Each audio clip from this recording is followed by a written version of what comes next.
આજે બપોર પછી દિત્યાએ મને કીધું કે મમ્મી મને પિઝા ખાવા છે, એટલે હું અને દિત્યા રસોડામાં ગયા તો ત્યાં પિઝા બેઝ બનાવી અને પપ્પાએ તૈયાર જ રાખ્યા હતા, જે ઘરે જ બનાવેલા હતા. પછી પિઝામાં નાખવા માટે બધા જ શાકભાજી અને સોસ બધું લઈ આવ્યા અને બધા જ શાકભાજી સરસ મજાના સુધાર્યા. અને બીજી બાજુ પપ્પાએ ચૂલા ઉપર દેશી ઓવન તૈયાર કર્યું પિઝા શેકવા માટે. પછી હું બેસી ગઈ પિઝા તૈયાર કરવા. પહેલા બેઝ લઈ પિઝા સોસ લગાવ્યો અને એમાં સુધારેલા બધા જ શાકભાજી સરસ મજાના ગોઠવી દીધા અને એમાં જાજુ બધું ચીઝ નાખ્યું. અને પછી પપ્પાએ પિઝાને દેશી ઓવનમાં શેકવા માટે મૂક્યા અને ઉપરથી ઢાંકણ ઢાંક્યું અને થોડી જ વારમાં આપણા પિઝા મસ્ત બનીને તૈયાર થઈ ગયા, જે જોતા જ મોઢામાં પાણી આવી જાય એવા મસ્ત બન્યા હતા.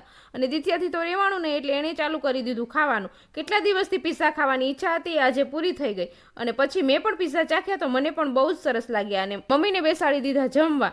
અને પછી નરેશ પણ જમવા બેસી ગયા અને પિઝા એટલા મસ્ત બન્યા હતા કે બધા જ પિઝા બેઝ પૂરા થઈ ગયા હતા. એટલે મેં પાછો લોટ બાંધી અને પિઝા બેઝ બનાવ્યા અને છેલ્લે મેં પણ પિઝાની મોજ માણી. જો તમને પિઝા સારા લાગ્યા હોય તો ચેનલને કરી દેજો સબસ્ક્રાઈબ.